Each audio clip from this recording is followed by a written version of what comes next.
There was a time when games journalism actually meant something. You'd read a review before you bought a game, and you'd trust it because you had no reason not to. Proper magazines with huge readerships, publishers paying top dollar just to be in them. But how about now? Well, it's the journalism version of a sweatshop. Writers paid a few bucks for a few thousand clicks, nothing if the article flops, churning out filler next to AI bots that are coming for what's left of their jobs. So how do you go from what used to be considered a prestigious job within the gaming industry to what it is today? Because this didn't happen to them. They did it to themselves. They picked a fight and they lost. And honestly, good riddance. Gaming journalism didn't get killed.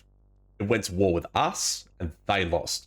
So just a quick rewind back to where it all sort of began. In the 1990s, this stuff was massive. In the USA, Nintendo Power had over 1 million subscribers.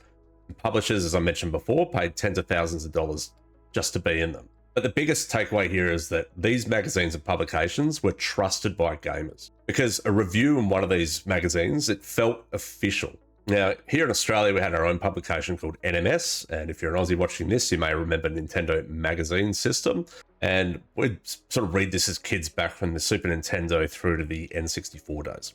And we would get it every month, poring over it, read the guides for games that we might have, beg our parents to buy the games that had the top reviews because this was our only way of finding out whether a game was worth buying because there wasn't a lot of opportunity to actually play them before buying them.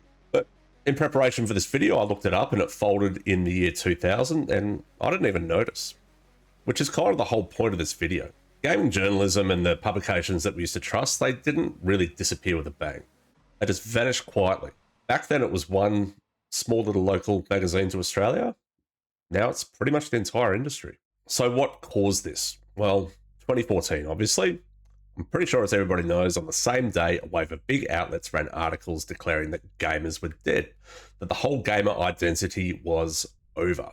One of the most famous ones called its own audience obtuse shit-slingers and wailing hyper-consumers. Now, I'm not going to go back over the whole Gamergate stuff. I've made videos on this channel before, and people are going to have their own opinions. I'm on the side of gamers with it, but we're not going to go down that in this video.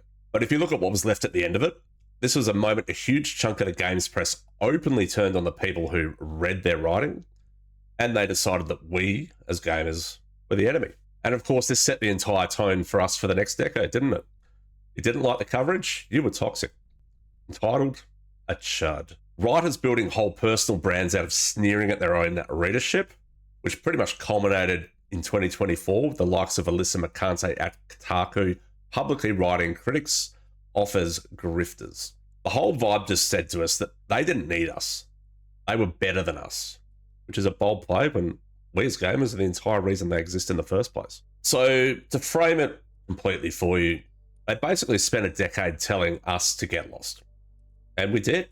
And when the audience goes, the traffic goes, obviously the advertising money goes with it. And the owners go looking for the cheapest way to keep the lights on.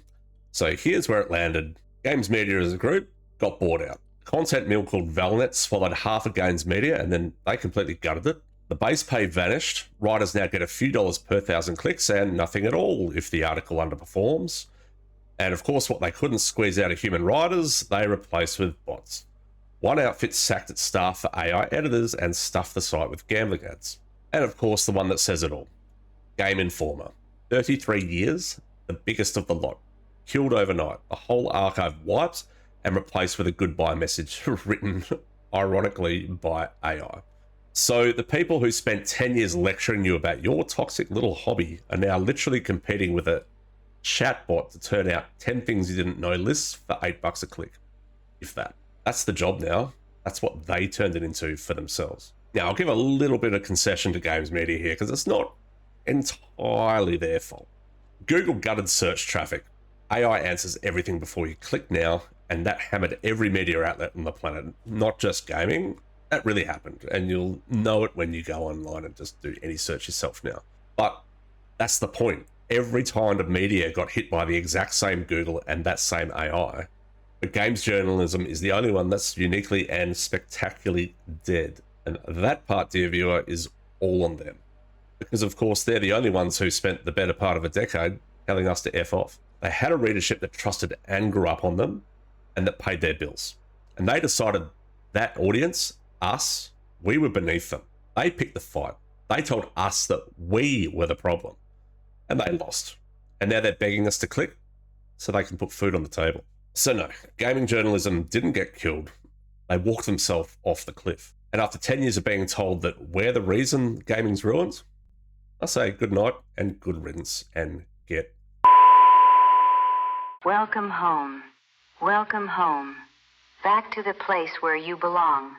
The lights are dim, the air is cold, and the long shift is finally starting. This is your reality now. There is nowhere else to run, nowhere else to hide.